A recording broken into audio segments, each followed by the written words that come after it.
তো hello' guys, এইকেইটা মই দুটা গাহৰি লৈছোঁ। প্ৰথম এইকেইটা লৈছোঁ এইবাৰ। কি হয় নাজানো, আপোনালোকে আশীৰ্বাদ কৰিব।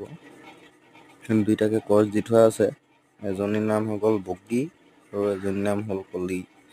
আৰু এইটো এতিয়া গাহৰি গঁৰাল এটা বনাই আছোঁ। এইটো কমপ্লিট হোৱাগৈ নাই বৰ্তমান। আৰু এই ৰাইট চাইডে যে দেখিছে যে এইখন নদী, এই ছাগলীকেইটা মানে গৰমতে ঠাণ্ডা লৈ আছে বাঁহৰ তলত। এইটো কমপ্লিট হ'ব, চিমেণ্ট আনি থোৱা আছে, কাম কৰিব লাগিব। সিহঁতক মানে দানা লাগে। গৰমত এই বাঁহৰ তলতে বান্ধি থোৱা আছে। এই কলি ইয়াতে দুইজনী মানে এতিয়া এই ওচৰলৈ আহিলোঁ নহয়, চাবচোন আপোনালোকে দেই। এতিয়া এই আহিব, এয়া দেখিলে নহয়। তাৰপিছত এই ৰাইট চাইডে দেখিছে যে এয়া কঠীয়া তলি উলিয়াই থোৱা আছে মানে।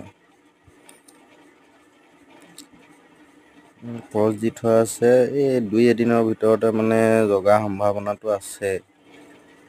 কি হয় নাজানো আৰু, কিমান কি দিয়ে। প্ৰথম আৰম্ভ কৰিছোঁ, ইয়াৰ পৰাই যি দিয়ে তাকে ৰাখিম। গোটেইকেইটা ৰাখিব নোৱাৰিম, কিন্তু এয়া কঠীয়া আপোনালোকক যে কৈছিলোঁ মই, মানে বৰষুণ দিয়া নাই। যোৱাকালি অলপ পৰিলে, ইমান নহ'ল। ৰ'দটো প্ৰখৰ পৰিছে। ধন্যবাদ।